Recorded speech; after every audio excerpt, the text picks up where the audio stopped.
Bueno, chicos, primero y antes que nada, preséntense quiénes son Carola Solé, Juan Heilborn, Mariluz Peinado, quiénes son y qué hacen ustedes aquí.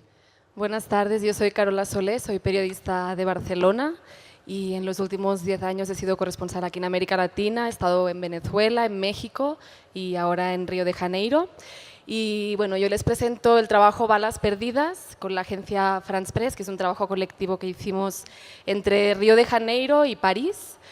Y explica un poco, así para poner un poco en contexto, es un poco la pesadilla urbana de Río de Janeiro, ¿no? Es el miedo constante de cualquier ciudadano de poder quedar en medio del fuego cruzado entre la policía y traficantes, a veces solo entre traficantes, y es un miedo que sobre todo es muy fuerte y que se produce en las favelas. Entonces, hablamos con 8 víctimas de este drama que vive Río de Janeiro.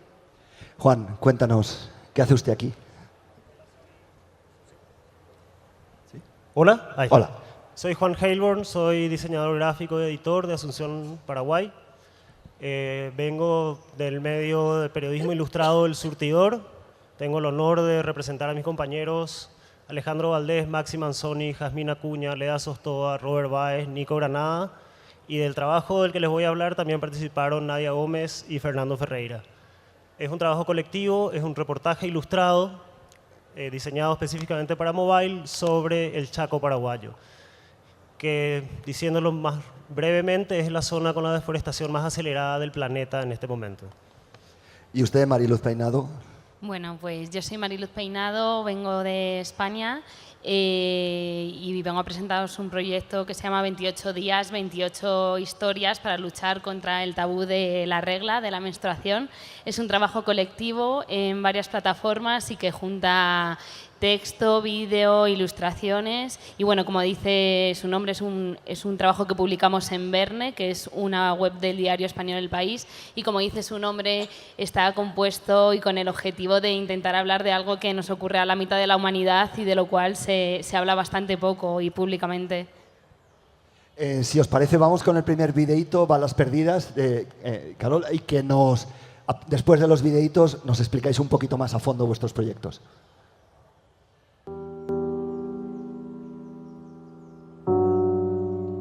Balas Perdidas começou mais ou menos um ano antes da primeira entrevista. Na cobertura diária, fazendo violência, cobrindo violência, né, quase todos os dias, comecei a ver que os casos de balas perdidas com esse termo estavam crescendo na cidade. Eu fiz toda a parte de fotografia e pensei toda a parte conceitual, de como seria o conceito visual do trabalho. E aí o trabalho envolveu toda a equipe de vídeo, cinegrafistas do Rio, a equipe inteira de reportagem, fazendo... Você ia para a casa da pessoa, no caso foram 8 famílias, 8 perdas ou sobreviventes, que contavam coisas para você que elas não tinham contado para ninguém da família. Alguma intimidade, alguma relação para essa pessoa confiar a contar alguma coisa. A gente teve mais de um caso, foi exatamente isso, a pessoa contou e os filhos estavam atrás da câmera emocionados, porque eles mesmos nunca tinham escutado como foi, o que ela passou por aqui depois da violência, da perda. Aqui no Brasil foi interessante, teve muita repercussão por aqui, mesmo sendo uma história que a gente já conhece bem. Eu acho que era um dos focos da reportagem, era explicar para quem não é daqui o que está acontecendo. Eh bien, en journalisme, une innovation, ça peut être de mélanger les compétences et les profils différents dans une rédaction. C'est ce qu'on fait ici avec l'équipe interactive où on... Veo que no aparecen los subtítulos, yo les puedo traducir todo porque justamente es en portugués y en francés la explicación. Cuéntanos un poco lo que nos han explicado tus colegas. Bueno, Balas Perdidas es un trabajo que envolvió a periodistas de texto, fotógrafos, cinegrafistas y la gente de infografía en París. Entonces lo que nosotros hicimos fue tratar de ilustrar este drama cotidiano, ¿no? que es tremendo, que de hecho si eso estuviera ocurriendo, no sé, en Copacabana, en Ipanema, probablemente pues, no estaríamos aquí hablando de eso, pero desgraciadamente ocurre en las favelas, que son lugares que son densamente poblados, ¿no? Y donde la policía, donde los traficantes están en un contexto de guerra prácticamente, usando armas de alto calibre que pueden tener un alcance de 2 kilómetros, por decir. Entonces, lo que está viviendo Río en estos días después de los Juegos Olímpicos, ¿no? De esa ciudad maravillosa que todos tenemos en la cabeza, pues es un panorama un poco distinto, donde los tiroteos se repiten constantemente. Y lo que hicimos, que me da pena que no salieran los subtítulos, que hablaba Mauro, el fotógrafo, uno de los integrantes del equipo, es ir a las favelas, ¿no? A las casas de víctimas, ya sean familiares de fallecidos, porque tenemos que entender que a veces hay niños, ¿no? Que están, una de las entrevistadas, por ejemplo, es la mamá de una niña, de María Eduarda, que tenía 13 años y que falleció en su escuela, en el patio de la escuela, porque básicamente los policías estaban enfrentándose con unos traficantes y bueno, no tuvieron en cuenta pues, que estaba la escuela en el miedo, empezaron a disparar y ella murió en el patio de la escuela con su uniforme escolar. Fue un caso muy, muy fuerte que de hecho fue también uno de los detonadores de que hiciéramos este trabajo. Y un poco la idea era, a veces se habla de eso en Brasil de un modo muy inmediato, ¿no? Pues pasó esto hoy, fuimos al entierro, hay una desolación total. Lo que nosotros nos preguntábamos también es qué pasa con esas personas un mes después, medio año después, un año después, 20 años después. Tenemos el caso de un señor que su hijo Maicon de 2 años falleció hace 22 años. Entonces es una cosa tremenda, ¿no? Esa fue la parte que hicimos más desde Río de Janeiro, y luego lo que creo que es interesante también es que tratamos de humanizar con el máximo respeto, empatía con nuestros entrevistados, cifras de los tiroteos, por ejemplo. En la parte más de abajo de nuestro proyecto se puede ver, digamos, los protagonistas son las historias humanas, ¿no? Así es como nosotros invitamos a que la gente descubra el proyecto. La primera página son retratos de las personas y el que les llame más la atención, por la razón que sea, ustedes entran. Y más abajo del vídeo donde explican su caso hay una serie de cifras, ¿no? Que de algún modo vienen a decir, bueno, en esta favela en concreto hubo en este tiempo tantos muertos, tantos heridos, esta persona es el rostro de estas cifras, ¿no? Y queremos también pues, que los lectores, que las personas interactúen. Hay un mapa, por ejemplo, donde se ven dónde son los tiroteos, como que sea también un poco interactivo, de que la gente saque sus propias conclusiones, ¿no? de lo que presentamos. Balas perdidas, lo checan en los celulares y brillante. Vamos a ver el trabajo de Juan sobre el Chaco paraguayo y luego, Juan, nos cuentas más detalles además de lo que vemos en el vídeo. Los Desterrados del Chaco nace no solo por un interés periodístico, sino también por una suerte de desesperación. Veíamos cómo nuestro país batía récords de deforestación en ese territorio tan preciado de nuestro país. El trabajo cuenta 4 historias. Una de ellas relata la enorme biodiversidad y diversidad cultural que existe en el Chaco paraguayo. La otra historia cuenta cómo una secta compró una enorme cantidad de terreno y encima es la mayor propietaria de tierras del país. También cuenta cómo la exportación de carbón vegetal y la ganadería aceleran la deforestación. Y por último cuenta la historia de una comunidad yoreo, una comunidad indígena, que salió en defensa de su cerro cuando lo estaban a punto de explotar la minería. El formato que elegimos es el scrollytelling. Está basado en el movimiento de scroll del pulgar, tanto horizontal como vertical, diseñado específicamente para mobile. Creo que este trabajo es innovador porque utiliza la ilustración como una herramienta para despertar la curiosidad y conmover al público. Para nosotros, la innovación es una cuestión política. Innovar significa no reproducir un discurso, significa confrontarlo y significa llevar más allá historias importantes. Esperamos que este spotlight que el premio Gabo ofrece a esta historia, a partir de esta selección, despierte la atención de ustedes, de nuestros colegas y de la audiencia regional para prestar atención a un tema que quizás no está en su día a día, pero que cuando empieza a hacer un poco más de calor lo vas a empezar a sentir.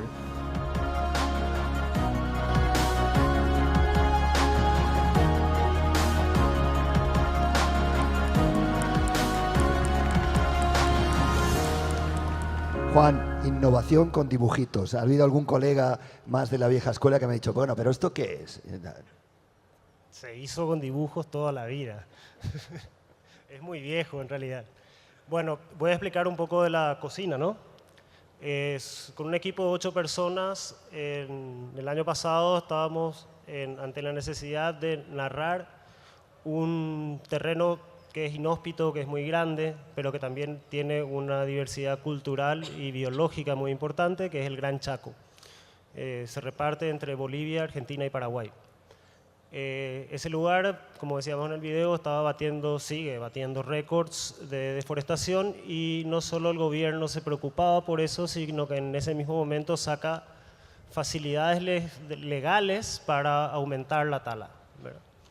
Entonces, como decíamos, parte un poco de la desesperación y de la carencia de recursos para reportear ahí, y por supuesto nosotros teníamos la facilidad, y nuestra ventaja y nuestro valor es la ilustración.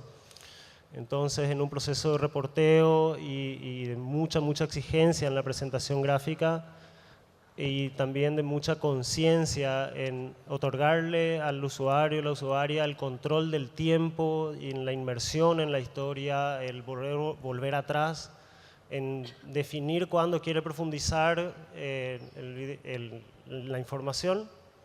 Sacamos 4 historias que son las que relataba en el video. Pues ahora vamos a ver 28 días, 28 historias, y luego Mariluz nos cuenta más detalles de fondo del trabajo de Verne. Nos dimos cuenta de que la generación más joven tenía menos tabúes a la hora de hablar de la menstruación, y también nos fijamos en que los medios de comunicación apenas hablaban de un tema que es natural en el fondo.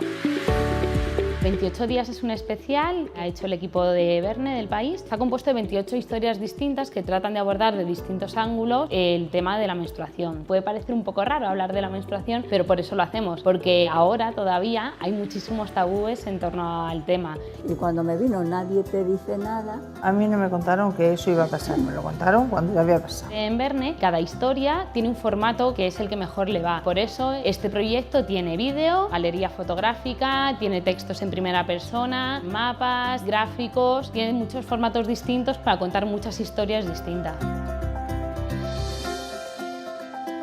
Para hacerlo accesible y para hacerlo bonito también, recurrimos a ilustradora, y también dimos un tratamiento a las imágenes que nos permitiera que fuera mucho más cuidado y mucho más personal. Generalmente la innovación está ligada, o la mayoría de la gente cree que está ligada a los avances tecnológicos. Yo creo que en cierto modo sí, pero al final innovación es probar cosas nuevas, hacer cosas que no se han hecho antes o que no se han hecho de esta manera. La tecnología inevitablemente ha tenido un papel muy importante en este proyecto, porque nos ha permitido jugar con distintos formatos, también contar con mayor profundidad algunas historias.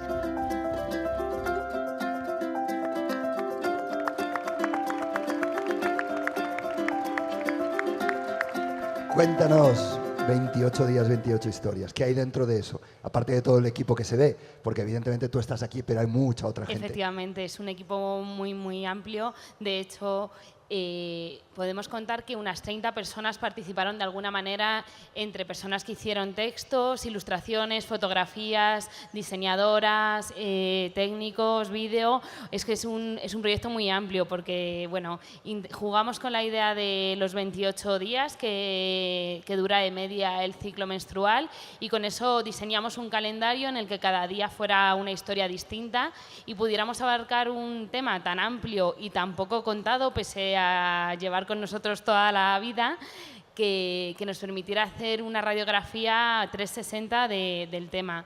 Así que por eso probamos distintos formatos, pero también distintos registros. Jugamos con el humor, con la ironía, con la salud, ¿no? Hay textos que hablan puramente desde el punto de vista de la salud, también de los bulos. A estas alturas sigue habiendo muchas zonas grises, muchas dudas, y a pesar de que, como decía en el vídeo, las generaciones más jóvenes tienen muchos menos prejuicios a la hora de hablar de ello, y ellas han sido un poco la idea. Nosotros percibimos, sobre todo a través de redes sociales, que las chicas más jóvenes hablan con mucha más naturalidad de lo que hablo yo, que considero que todavía soy joven y tengo 34 años. años, pero con mucha más naturalidad que mi madre, sin duda, y las generaciones anteriores. Entonces dijimos, bueno, vamos a hablar con ellas, vamos a hablar de este tema, porque sin duda hay muchas ganas de hablar. Y es una parte súper importante porque en este proyecto ha sido muy importante el feedback de las lectoras, sobre todo, pero también de los lectores que tenían muchas dudas y muchas ganas de hablar de este tema. Yo le confesé a Mariluz que parte del impacto que me causó su proyecto tuvo que ver a las discusiones que yo mantenía con mi esposa, con Pati Godoy, que también es periodista, y te comentaba esa idea, ¿no? de cómo nos ayudó a debatir sobre diferentes aspectos que yo jamás podré sentir, ¿no? Sí, y además como nosotros también nos dimos cuenta de que rápidamente se generaba muchísima conversación en torno al tema, y algunos de los temas que surgieron cuando planteamos el proyecto no teníamos muy claro lo del 28 desde el principio, pero en el primer brainstorming igual nos salieron, no exagero, 40 temas distintos, ¿no? Al hablar con otras compañeras, decirles, bueno, pues estamos preparando esto, nos empezaron a surgir más temas, hay muchísimos temas. Luego al final muchos se fusionaron y acabamos como pensando qué forma le dábamos, pero sobre todo lo que sentíamos eran que ellas nos decían, qué bien, oye, tenéis que hablar de esto, qué bien que por fin hablemos de esto, y es un poco una de las cosas que más he escuchado aquí, eso que llevamos solamente un día, en plan, ay, este tema, por supuesto, es que qué bien que dijisteis esto, porque yo tenía muchas dudas pues sobre métodos, por ejemplo, sobre los efectos sobre la salud, que todavía, aunque parezca que en Internet está todo y que sabemos todo, todavía seguimos teniendo muchas dudas. Les voy a plantear una cuestión a los tres, teniendo en cuenta que hay una parte importante del público que son estudiantes o profesionales como nosotros que se dedican a esto. Para los tres, estamos en la categoría de innovación. ¿Por qué creen que el trabajo del jurado eligió sus trabajos como innovadores? ¿Qué consideran que tiene de innovadores? Recuerdan que todos los candidatos tenían que rellenar una fichita en la que tenían que escribir un texto por qué consideraban que sus proyectos y sus trabajos eran innovadores. Yo les planteo esa misma pregunta hoy, ya aquí en el escenario como finalistas. ¿Cómo responderían hoy a esa pregunta? ¿Qué consideran que tiene su proyecto de innovador? Y por favor, interrúmpanse y tal, hablen como seres humanos, si no esto es un rollo un poco aburrido, ¿no? O sea, hablen entre ustedes. ¿Por qué? Porque es innovador el suyo. Juan, Carola. Habría que preguntarse qué es innovar. Es como que creatividad se usa mucho y nadie sabe exactamente qué es. Pero igual, como que tuve que rellenar el formulario, tengo un par de ideas. En primer lugar, Alejandro decía muy bien en el video, innovar es escuchar, aprender, cometer errores y ser muy exigentes con nosotros mismos cuando elegimos llegar a un determinado público que creemos que necesita esa información.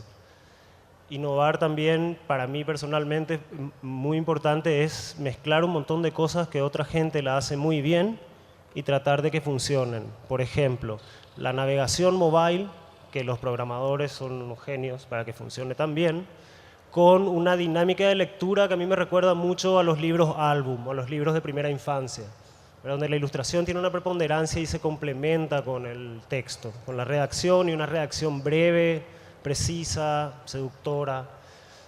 Y la tercera razón que te daría es conmover. Creo que la información, al ser tan abundante, ya no es suficiente. Como nos enseñaban, el tamaño de la tragedia ya no es suficiente para movilizar, pero quizá la potencia de la ilustración y la belleza de la ilustración sí pueda conmover a entender mejor fenómenos que nos afectan y nos afectarán a largo plazo. Chicas, rellenen su formulario wow. de por qué consideran que su proyecto es innovador. No, o sea, es verdad que de los tres finalistas son tres proyectos en realidad muy diferentes, con lo cual innovar puede significar muchas cosas, ¿no? En el caso de Balas Perdidas, yo diría, no sé, me cuesta también a veces pensar, yo creo que lo que nosotros tratamos de hacer es mezclar un poco, por ejemplo, esa tendencia que hay ahora del periodismo de datos. No son solo los datos en sí, ¿no? Es que los datos nos permiten contar historias y en nuestro caso lo que buscábamos también era una interacción del público, ¿no?, con las historias. Es decir, usar no la tecnología, como decía Mariluz, que sea solo por la tecnología, sino que eso sea una excusa para abordar lo que queremos, ¿no? Usarlas a nuestro favor para contar historias relevantes, importantes y, en fin, y hechas con cuidado, como tratamos de hacer nosotros. Rigor y calidad. Y hablaba ahora de la idea de que son 3 proyectos muy diferentes, pero los 3 abordan también realidades muy distintas desde puntos de vista y miradas muy diferentes y desde medios muy diferentes, ¿no? En tu caso, Mariluz, vosotros trabajáis en una gran estructura, aunque sois como una especie de hermanito pequeño o sobrino o algo de una gran superestructura. ¿Incorpora algún elemento diferente que puedas compartir con nosotros, trabajar en una cosa más grande? Bueno, siempre nos gusta decir que somos como una especie de laboratorio, ¿no?, dentro de una estructura tan grande y respetada como es el país. Es cierto que probamos distintos lenguajes también, ¿no? Uno de los puntos que se ha podido ver un momento en el vídeo con las señoras mayores que nos contaban cuál era su experiencia y que servía para reflejar al final pues un problema de educación, de valores que se han ido arrastrando y todo, pues nosotros podíamos jugar un poco más con la ironía, con la broma, con un lenguaje a veces más informal y a la par hacer otros temas que eran pues más médicos o más serios, por decirlo de otra manera, pero siempre desde un punto de vista riguroso. Yo creo que, por poner otro punto a todo lo que hemos dicho, que es la innovación es ir más allá de la tecnología y también pensar en los temas, ¿no? Un tema como la menstruación, como la regla, ¿puede ser innovador? Pues sí, porque hasta si lo vamos a contar de una manera de la cual no se ha hablado hasta ahora, si hasta ahora solamente has encontrado consultorios médicos y desde un punto de vista pues muy tenso y no desde la experiencia real, la experiencia que tenemos nosotras, que contamos con nuestras amigas, las bromas que nos hacemos, que parece que a veces tenemos que pasarnos una compresa como si estuviéramos traficando en el trabajo, si podemos hablar desde experiencias también o desde puntos de vista como la salud, pero también como el sexo, cómo lo perciben los hombres, cómo hemos llegado hasta un punto de vista cultural o la cultura pop ha asumido lo que es la regla, entonces estamos innovando porque hasta ahora no se ha contado así, entonces creo que hasta ese punto también. Los 3 proyectos abordan, ya los checarán ustedes en la web y en los aparatitos estos que utilizamos para no solo hablar por teléfono, abordan desde diferentes perspectivas cuestiones muy relevantes. Para el jurado fue muy relevante el hecho de que se pudiera hablar de violencia en las favelas de una manera innovadora, con historias humanas, que se pudiera hablar de un grave problema ecológico como la destrucción del Chaco paraguayo con una propuesta de innovación y que se pudiera hablar de un concepto que mezcla el cliché, los tópicos, el machismo estructural de nuestras sociedades y nuestras culturas desde un punto de vista innovador. Si tuvieran que ir un poquito más allá de todo lo que aprendieron en esos procesos, ¿qué creen que deberían hacer ahora que no hicieron en su momento? También pensando en las personas que están en el auditorio, ¿no? ¿Cómo reformularían algunas de las ideas? ¿Qué aprendieron en el camino? Dale, Juan. Bueno, personalmente aprendí que el tiempo dedicado a reporteo y edición siempre puede ser más. Eso nos pasa a todas, guapa. Nunca es suficiente, estoy muy satisfecho con el resultado, pero creo que probablemente tengamos que entrar en un proceso de formación continua para seguir la exigencia sobre el texto. Creo que el proceso de storyboard o maquetado o guionado de cómo van a ser las escenas también puede mejorar, se puede trabajar como con aún más ahínco, aún más referencias de cultura pop, cinematográficas, etc. Creo que nos falta mejorar un poco en la difusión de las historias, sacarle de las redes sociales a la gente es un desafío y hay que seguir trabajando en eso. O sea, tenemos una publicación web y hacer que aprieten el link para salir de Facebook, me parece el próximo desafío. Y en Balas, por ejemplo, ¿tuvisteis algún tipo de problema en trabajar de una manera deslocalizada? París, Brasil, ¿hubo complejidades? ¿Cómo afrontasteis ese proceso creativo para innovar desde ese punto de vista? Claro, sí, en realidad era nuevo para France Press un proyecto de esta envergadura, ¿no? Porque era eso, era movilizarnos un fotógrafo, una cinegrafista, una videasta y una reportera a la favela, ¿no? Que esa persona accediera a abrirnos sus puertas. Eso ya, para empezar, pues no siempre es fácil porque son historias muy duras, ¿no? Entonces, convencerles de algún modo de que lo que queríamos hacerlo lo hacíamos desde mucho respeto, porque a veces hay también mucho sensacionalismo, ¿no? En torno a la violencia, a la pobreza. Y una vez, digamos, ese primer desafío, ¿no? De, ok, los tres podemos, porque todo eso era en paralelo a nuestro trabajo cotidiano, ¿no? Los tres podemos, la persona entrevistada puede, ok. Luego, por ejemplo, hacíamos entrevistas muy largas, o sea, el resultado es de 1 minuto y medio, por ejemplo, los vídeos, pero podían ser grabadas, no sé, 2 horas. Entonces es súper difícil y tratamos también de abordar como distintos aspectos de ser víctima de bala perdida. Incluso, no sé, entrevistamos a supervivientes, ¿no? Una persona que es tetrapléjica y que ahora es concejal en Río de Janeiro. O un policía, que él es de un lado el que muchas veces dispara y sin embargo, unos años después, vio como su hija fallecía por una bala perdida. Entonces, esa era una dificultad y obviamente después el coordinarse con, digamos, el equipo que estábamos en Río, además con los 1000 idiomas que han visto que hablaba en portugués, en español, en inglés, en francés, que toda la historia está en los 4 idiomas, de hecho, para que todo el mundo pueda ver y entender esta problemática, y luego además coordinarnos con París, que eran los que mandaban un poco más en el sentido más estético del producto, ¿no?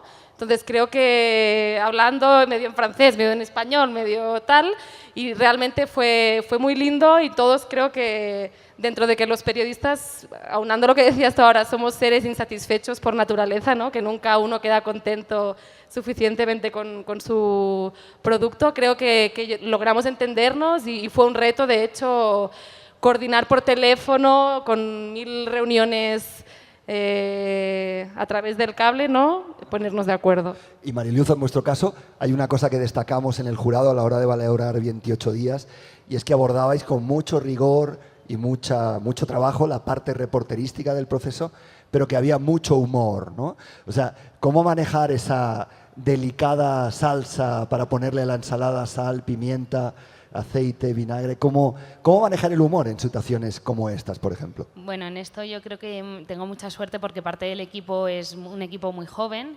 y eso lo lleva muy integrado, ¿no? El de cómo se comunican de una manera muy distinta también. Entonces, en eso ayudó mucho que parte del equipo fuera muy joven, pero siempre pienso y siempre digo que en Verne la parte de la innovación es muy importante, pero la parte del rigor siempre, ¿no?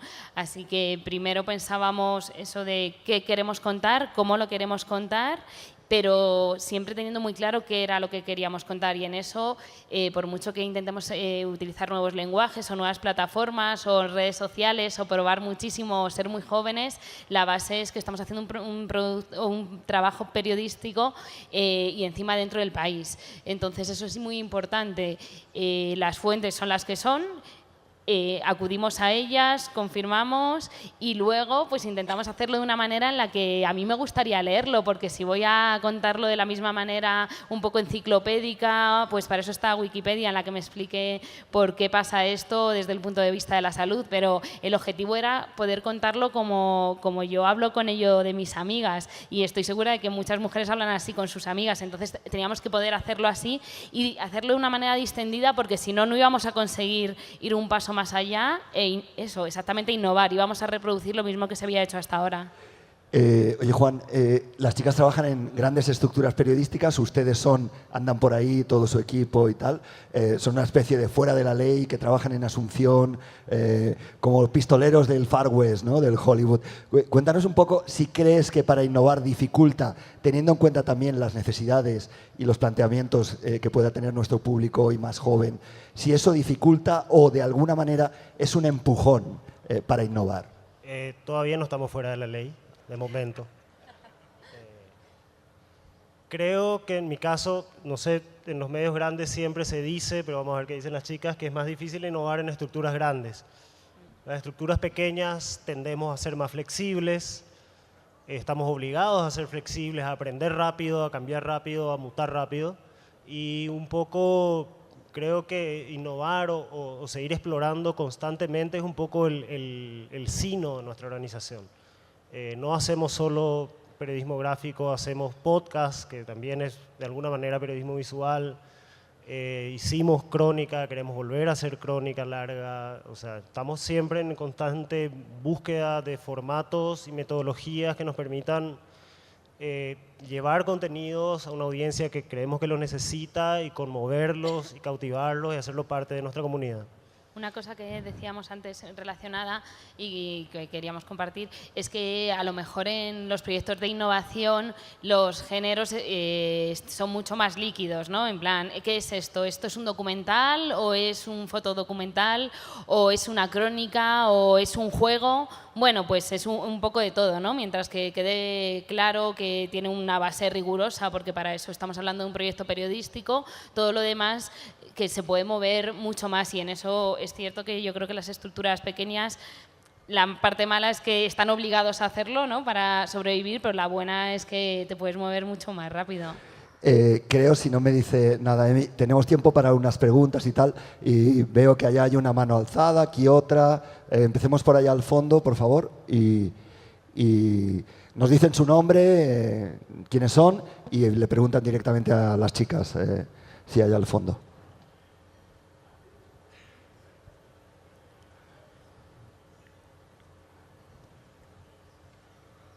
Y luego acá. Sí.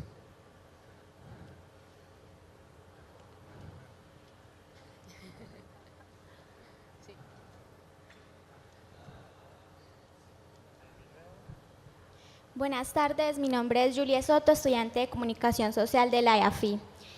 Mi pregunta es, se me olvidó el nombre. Yo, Mariluz. Sí, para Mariluz. ¿Cómo lograr llevar una realidad de la mujer a un proyecto periodístico, ya que puede ser un tabú social con el riesgo de la crítica o de la discriminación social? Sí, sin duda es un tabú y por eso es necesario hablar de ello, aunque pueda parecer que es algo que está muy superado porque lo vemos en los anuncios de la televisión, pero es que los anuncios de la televisión son totalmente falsos. Creo que tenemos mucha suerte, además de que estamos viviendo un momento en el que cada vez hay voces más distintas en los medios de comunicación y eso nos favorece también. Cada vez se habla más de historias de mujeres, de historias que le interesan a las mujeres, contadas por mujeres. Igual que digo de mujeres, hablo de diversidad racial y es un buen momento para ello. Entonces eso nos ha favorecido. Hemos podido contar un poco con el apoyo y el mayor interés y una ventana dentro de los medios de comunicación. ¿Y cómo contarlo? Pues bueno, es que en mi equipo, por ejemplo, hay muchas mujeres, entonces esas cosas se notan, ¿no?, a la hora de que surjan las ideas y de cómo quieres contarlas. Entonces creo que las redacciones diversas también hacen que haya medios diversos. Sí, por acá y por allá tenemos. Se han dado cuenta que Mariluz, de una manera muy sutil, ha dicho que como hay muchas mujeres, como son mucho más inteligentes que nosotros, todo sale mejor, ¿no? Es la sutileza. He dicho que estos temas surgen porque hay más mujeres. En italiano lo llaman finezza, ¿no? O sea, esa capacidad de ser mucho más inteligente que nosotros. Le tocaba al señor, luego tenemos por ahí una y otra por acá. Micrófono, por favor. Ah, perdón, sí. Buenas tardes, mi nombre es Salomé Ramírez, soy estudiante de periodismo de la Universidad del Sagrado Corazón en San Juan, Puerto Rico. Y mi pregunta es, en cuanto a los aspectos técnicos, ¿cómo se desarrollan estos proyectos? ¿Qué métodos utilizaron? ¿Y cómo se hace este proyecto sostenible? Yo creo que igual, Juan, es una pregunta más para ustedes. ¿Cómo un medio pequeñito como el Surti es capaz de sostenibilizar? ¿Se puede decir así? Sí. Bueno, en cuanto al proyecto tecnológico, es una de nuestras prioridades llegar al bolsillo de la gente lo más cómodamente posible. La información tiene que llegar al teléfono, por lo tanto, basados en estadísticas y en una orientación editorial, invertimos en tener una aplicación, un sitio web lo más fluidamente posible que funcione en el celular. Respecto a la sostenibilidad, tenemos 3 líneas. Una es cooperación internacional, La siguiente es, como somos también todos comunicadores multidisciplinarios, diseñadores, periodistas, ilustradores, hacemos consultorías en comunicación que subvencionan nuestro trabajo periodístico. Y por último, estamos apelando a la comunidad, o sea, tenemos merchandising, tenemos actividades, etcétera, que representa un pequeño porcentaje aún. Sí, la siguiente. Por acá, por favor, y luego allá y luego allá. Sí, buenos días, soy Álvaro Restrepo de acá de Medellín y agradeciéndoles por las 3 historias porque casualmente son, por lo disímiles que parecen, igual acá con alguna gente hemos abocado a las 3 historias de alguna forma, tanto la menstruación como el problema de la memoria y la violencia en la ciudad y obviamente la ecología. Yo les quería preguntar ¿cuál es la importancia que ustedes les dan a los personajes, a los entrevistados, ya no solamente como esos personajes pasivos a los que ustedes los entrevistan, sino como co-creadores, como gente que hace parte, que les puede dar ideas también desde lo estético, desde la misma forma de abordar los temas, si ustedes los consideran como co-creadores o simplemente como entrevistados? Yo creo que tú es una cosa que Puede tienes ser. muy clara, ¿no? De entrada, el término personajes a mí no me gusta tanto, son personas, ¿no? De hecho, en nuestra página principal es elige una persona, ¿no?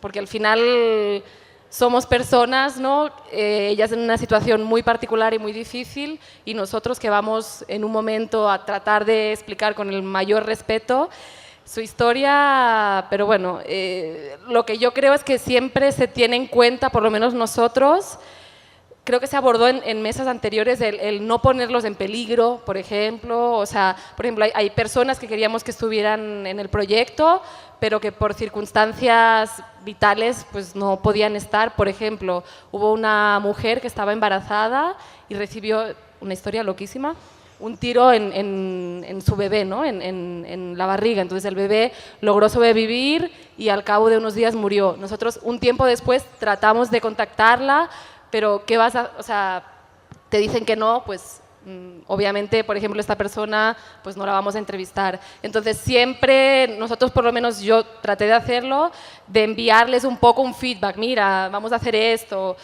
No siempre hay que hacerlo, pero creo que en este caso, que eran historias tan sensibles, creo que era importante tener un poco de feedback de ellos, ¿no? De ¿estáis satisfechos? ¿Os parece bien? Y hasta ahora todo el mundo quedó contento.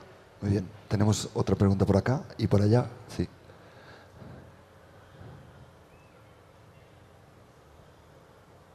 Hola, buenas tardes. Soy Natalia Viana de Agencia Pública en Brasil. Acompaño el trabajo de los compañeros paraguayos hace tiempo y invierten bastante en dibujos, en cosas bastante visuales hace un tiempo. Quería preguntar 2 cosas. La primera es si creen que con eso, con estos tipos muy para mobiles y muy dibujados, están formando un público en Paraguay. ¿Quiénes son los que están se informando por esos formatos? Y también, ¿cuál es el impacto? Si la inversión en una forma tan innovadora sí tiene impacto como un periodismo tradicional, así los gobernantes contestan, se habla de eso en otros periódicos, etcétera. Una aclaración. La primera pregunta es si estamos formando o informando. Si se está creando una generación que se informa de esta manera. No, esa generación creció con los mejores dibujos animados de la historia. O sea, nosotros no estamos formando a nadie, estamos buscando los códigos que ellos manejan. O sea, estamos buscando llegar a personas que nacieron en determinada época, que consumen ilustración desde muy pequeños.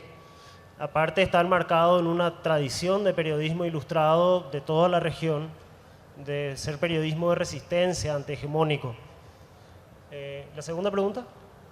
Impacto político. En este caso de la serie de Los Desterrados, creo que ha sido el de Los Desterrados del Chaco. Con otras publicaciones, con ayuda de otras publicaciones, este tema se ha convertido en tema de debate nacional. O sea, los obligó a los 2 candidatos a presidente del último debate a prometer derogar determinada ley o a por lo menos de poner en palabras la preocupación por la deforestación, cosa que aún no ha hecho el presidente electo, pero por lo menos llegó al debate público.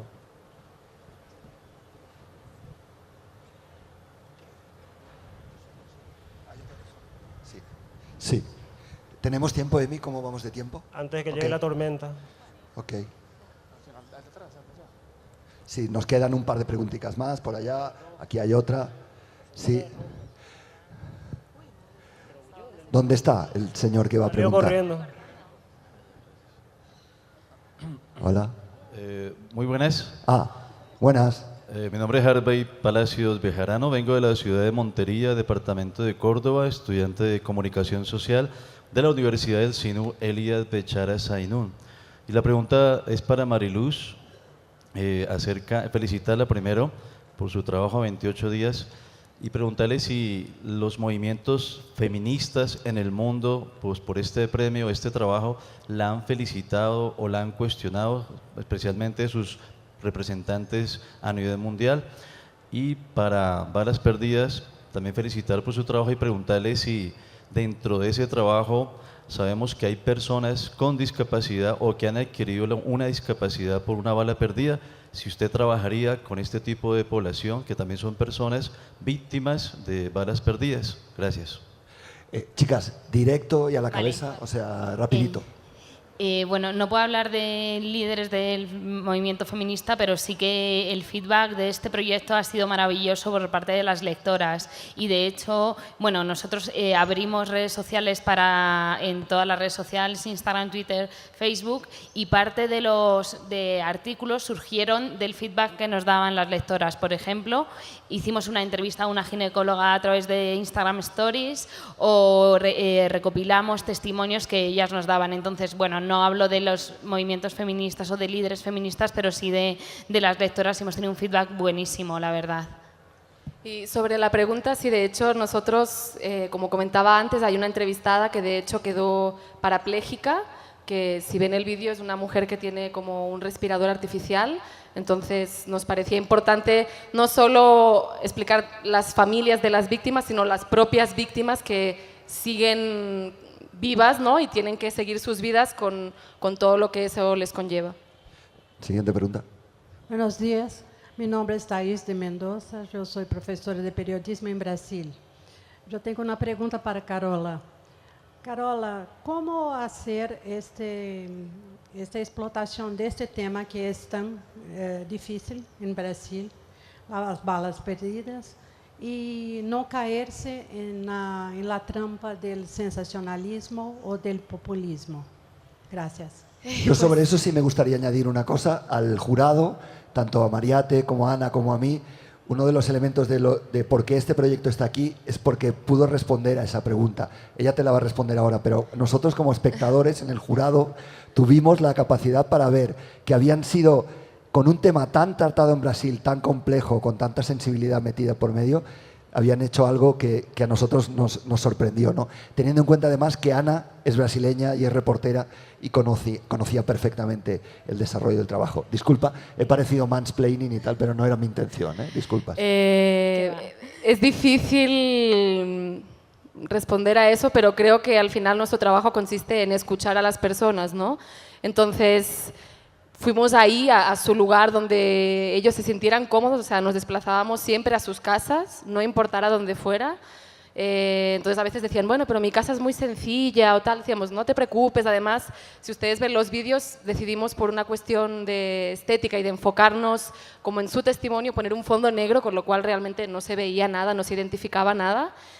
Y creo que, bueno, pues es el ir a su casa, el decir quiero escuchar tu historia, y el tener todo el tiempo del mundo. Es decir, ahí no era toque de pito, era, bueno, pues sentémonos, conversemos, siéntete a gusto, y luego apretábamos el rec. Y también creo que lo que hicimos es un esfuerzo para que no sean, porque a veces estas historias pueden ser todas como la misma cosa, ¿no? Y creo que hicimos un esfuerzo para que las 8 historias abordaran como un aspecto distinto de ser víctima de bala perdida, ya sea, por ejemplo, una madre que no tiene suficiente con velar a su hijo, sino que tiene que defender el honor de su hijo, porque es un adolescente y la gente ya cree que él es un traficante por haber muerto jugando a fútbol, que fue un caso. O cómo un padre, 20 años después, sigue luchando desde el activismo, pidiendo justicia.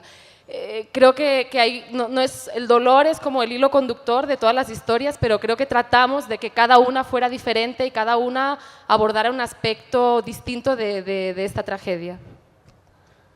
Hola, buenas tardes. Mi nombre es Juana Bombúfal y soy periodista en Ecuador. Quería saber cuáles eran sus recomendaciones para aquellos medios que son más grandes para trabajar en proyectos de innovación, porque uno de los problemas más grandes que tenemos es el factor tiempo. Y yo te oí hace un poco, Carola, que tú decías que se quedaban escuchando las historias sin importar el tiempo que tome. Entonces, mi pregunta es esa: ¿qué le recomiendan a estos medios más grandes que les cuesta muchísimo la innovación? ¿Cuáles serían sus consejos? Rápido, una idea para acabar de cada uno de los tres. Empieza tú, Juan, un poco. No sé si consultorio médico, El Surtidor. Bueno, no, me cuesta un poco hablar a medios grandes. Nunca trabajé en un medio grande. Entiendo que las relaciones de poder son determinantes, así que prefiero pasar. Les dejo a las chicas. Mi Carola, pequeño Mariluz. consejo rápido es ser terco. O sea, por lo menos de nuestro lado fue una terquedad bastante grande entre Mauro Pimentel, el fotógrafo, y mía, de tenemos que hacer esto, lo tenemos que hacer distinto de como lo hacemos de un reportaje más convencional. Y la verdad es que para sorpresa nuestra, o sea, enseguida todo el mundo se contagió de la idea y bueno, y la verdad es que fueron 6 meses de trabajo que compaginábamos con hacer nuestros cables habituales o nuestros reportajes. Entonces, nada, si se quiere se saca tiempo de donde sea. Y yo recomendaría que no tengan miedo a que las cosas salgan mal, aunque sea a pequeña escala, un pequeño grupo de gente que pruebe cosas y que si salen mal, pues salen mal. No me refiero desde el punto de vista periodístico, que tiene que seguir unos estándares de calidad, obviamente, pero bueno, hay que probar con la tecnología, hay que probar con los temas y bueno, a lo mejor tiene que ser con un pequeño germen que luego se extienda por el resto de la redacción, pero no hay que tener miedo a que los proyectos salgan mal, porque ¿qué es que salgan mal? ¿Que se lean poco? Pues a veces se tienen que leer poco. Bueno, pues acabamos la charla. Un par de notas de las notas del jurado en este aparato, en este artefacto innovador que nos construimos. Actividad del ojo, sensibilidad entrenada, mirada, alerta mental, inquietud, curiosidad, búsqueda de nuevos caminos, exógenos al periodismo, fuera del periodismo, ir más allá de las ya superadas fronteras de género, que hablabas tú antes, Mariluz, buscar y encontrar. La idea es que sí se puede, las chicas y los chicos lo demuestran y no dejen nunca que nadie les diga que no se puede hacer. Gracias por la charla, gracias chicos y un placer compartir con vosotros.